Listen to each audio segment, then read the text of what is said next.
ही अपने पांवों पर कुल्हाड़ी मार लेते हो, पर जब तुम उच्च चिंतन वाले, धनवान, विद्वान, संयमी और लक्ष्यनिष्ठ लोगों के बीच रहते हो तो तुम्हारा मन भी ऊंचा उठने लगता है। तुम्हें स्वयं ही लगने लगता है, मैं भी कर सकता हूं। चंद्रगुप्त, जीवन में एक बात हमेशा याद रखना, उधार वो दीमक की तरह है जो रिश्ते को खोखला कर देता है, चाहे वो रिश्ता कितना ही मजबूत क्यों ना हो। और इन्हीं उधारों से धन की सबसे ज्यादा हानि होती है। जीवन में धन मांगने के लिए अक्सर हमारे अपने खास रिश्तेदार आते हैं, कभी कभी दोस्त भी, लेकिन हम ना कहने में हिचकिचाते हैं, डरते हैं कि कहीं रिश्ता टूट ना जाए। हकीकत यह है कि बहुत से लोगों को पता ही नहीं होता कि ना कैसे कहा जाए, क्योंकि उनके पास सही शब्द या तरीका नहीं होता।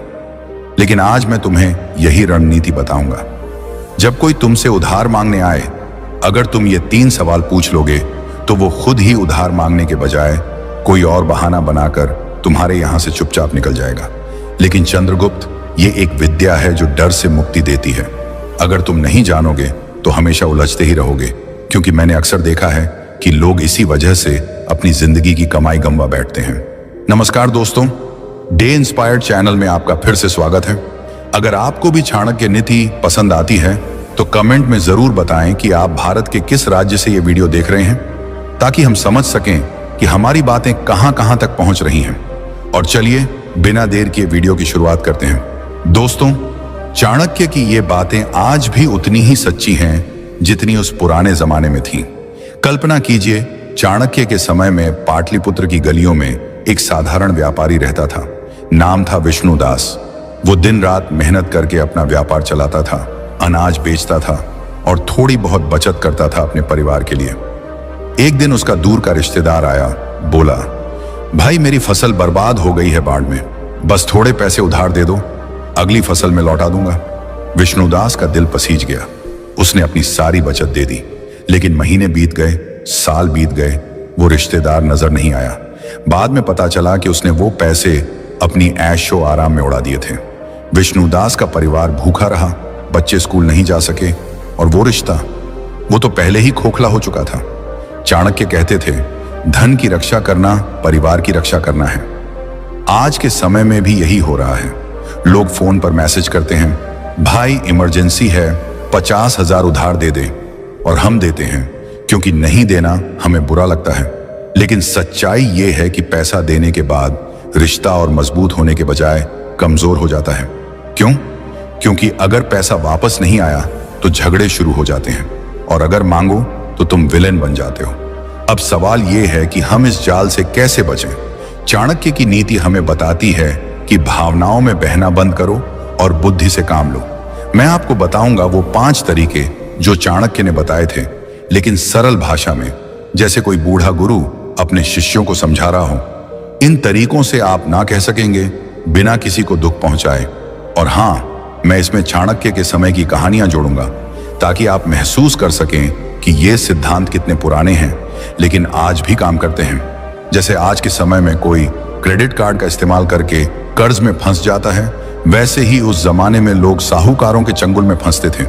लेकिन चाणक्य कहते थे, बुद्धिमान वो है जो कर्ज का जाल खुद नहीं बुनता। चलिए पहले तरीके से शुरू करते हैं।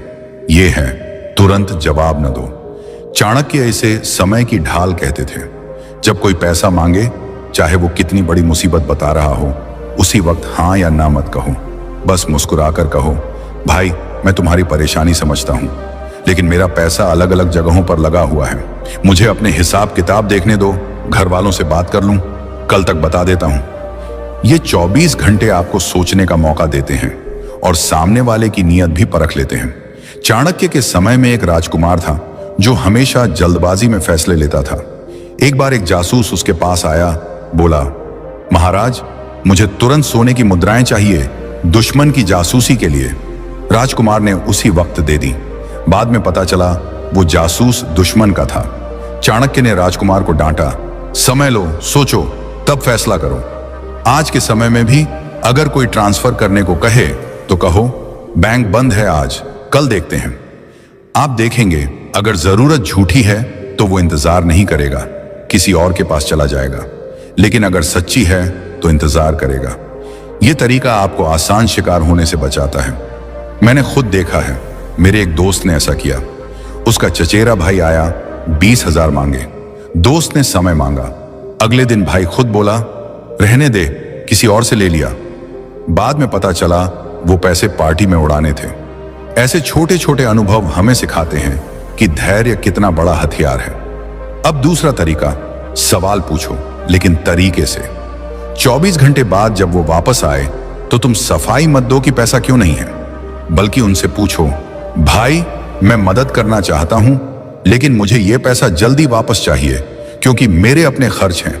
तुम्हारा वापस करने का ठोस प्लान क्या है? पैसा कहां से आएगा? यह सवाल उनकी नीयत को नंगा कर देता है। चाणक्य कहते थे, सवाल वो तीर है जो झूठ को भेद देता है। उनके समय में एक साहूकार था जो लोगों से उधार लेता था, लेकिन चाणक्य ने अपने शिष्यों को सिखाया, पूछो कैसे लौटाओगे। साहूकार हमेशा गोलमोल जवाब देता और लोग बच जाते। आज के समय में भी अगर कोई कहे सैलरी से दे दूंगा तो ठीक है, लेकिन अगर बोले चिंता मत कर, भरोसा रख, तो सावधान हो जाओ। तब तुम कहो भरोसा तो है लेकिन रिश्ता पैसों से ऊपर है। अगर पैसा नहीं लौटा तो रिश्ता खराब हो जाएगा और मैं वो नहीं चाहता। ये बात उन्हें सोचने पर मजबूर कर देगी। एक बार मेरी मौसी के साथ ऐसा हुआ। उनका भतीजा आया, पैसे मांगे। मौसी ने सवाल पूछा। भतीजा हकलाया और खुद ही बोला, रहने दे चाची, मैं किसी और से ले लूंगा। बाद में पता चला वो पैसे शेयर मार्केट में लगाने थे जहां वो हार गया था। ऐसे में सवाल पूछना आपको रक्षक बनाता है, न कि लुटेरा। तीसरा तरीका, सुरक्षा मांगो। चाणक्य इसे बंधक का नियम कहते थे। अगर वो अभी भी जिद करे तो कहो, भाई नियम तो होते हैं, मैं पैसा दे दूंगा लेकिन बदले में एक छोटी सी गारंटी चाहिए, जैसे चेक या कोई चीज रखवा दो। चाणक्य कहते थे, बिना बंधक के धन रेत में पानी है। उनके समय में लोग सोने की अंगूठी या जमीन का कागज रखवाते थे। एक कहानी है, चाणक्य के एक शिष्य ने एक व्यापारी से उधार मांगा। शिष्य ने कहा, मुझे भरोसा है, लेकिन चाणक्य ने हस्तक्षेप किया, भरोसा अच्छा लेकिन प्रमाण बेहतर। व्यापारी ने चेक मांगा और वो व्यक्ति भाग गया। आज के समय में पोस्ट डेटेड चेक मांगो। अगर वो नाराज हो जाए, बोले तुम्हें शक है, तो कहो नहीं भाई, ये तो बस सुरक्षा है। जो साफ नियत का होगा वो दे देगा, लेकिन जो नहीं वो खुद चला जाएगा। मैंने एक पड़ोसी को देखा जो हमेशा उधार देता था। एक बार उसने गारंटी मांगी और मांगने वाला नाराज हो गया, लेकिन बाद में पड़ोसी का पैसा बच गया क्योंकि वो व्यक्ति दूसरों को ठग रहा था। यह तरीका आपको मजबूत बनाता है और रिश्ते को बचाता है। चौथा तरीका, कमी का भ्रम पैदा करो। अगर वो कहे ठीक है, घर वालों से बात कर लो, तो कहो यार पैसा तो था लेकिन अभी अभी फिक्स डिपॉजिट में डाल दिया, अगर निकालूंगा तो नुकसान होगा, अगर तुम वो नुकसान भरोगे तो निकाल लूं। चाणक्य इसे अभाव का माया कहते थे। उनके समय में एक राजा ने अपने मंत्री से कहा, मेरे पास खजाना है लेकिन अभी बंद है, अगर तुम खोलने का खर्च दोगे तो दे दूंगा। मंत्री खुद पीछे हट गया। आज भी यही काम करता है। कोई उधार मांगने वाला आपके नुकसान को क्यों भरे, वो खुद कहेगा रहने दे। एक बार मेरे चाचा ने ऐसा किया। उनका दोस्त आया, पैसे मांगे। चाचा ने कहा बैंक से निकालूंगा लेकिन पेनल्टी लगेगी। दोस्त बोला नहीं, मैं किसी और से ले लूंगा, और पैसा बच गया। ये तरीका चतुराई से काम करता है, बिना झगड़े के। पांचवा तरीका, छोटा दान दो अगर मुसीबत सच्ची हो। चाणक्य कहते थे, दान से शत्रु भी मित्र बन जाता है। अगर कोई सच में बीमार है या बच्चे की फीस है तो पूरी रकम उधार मत दो। कहो भाई पूरी रकम नहीं दे सकता लेकिन इतना दे सकता हूं, और वापस मत करना।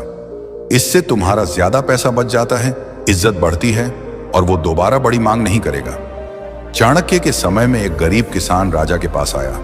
राजा ने पूरी मदद नहीं दी लेकिन छोटी मदद की। किसान हमेशा आभारी रहा।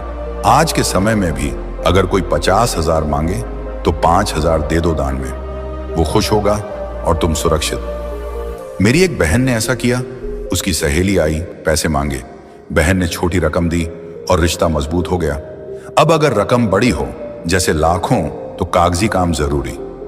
चाणक्य कहते थे, लेखन बिना व्यवहार विवाद का बीज है। एग्रीमेंट बनाओ, चेक लो। जो साफ होगा वो मान जाएगा, जो नहीं वो भागेगा। अंत में चाणक्य की सीख, रिश्ते की कीमत समझो। अगर पैसा न देने से रिश्ता टूटे तो वो रिश्ता था ही नहीं।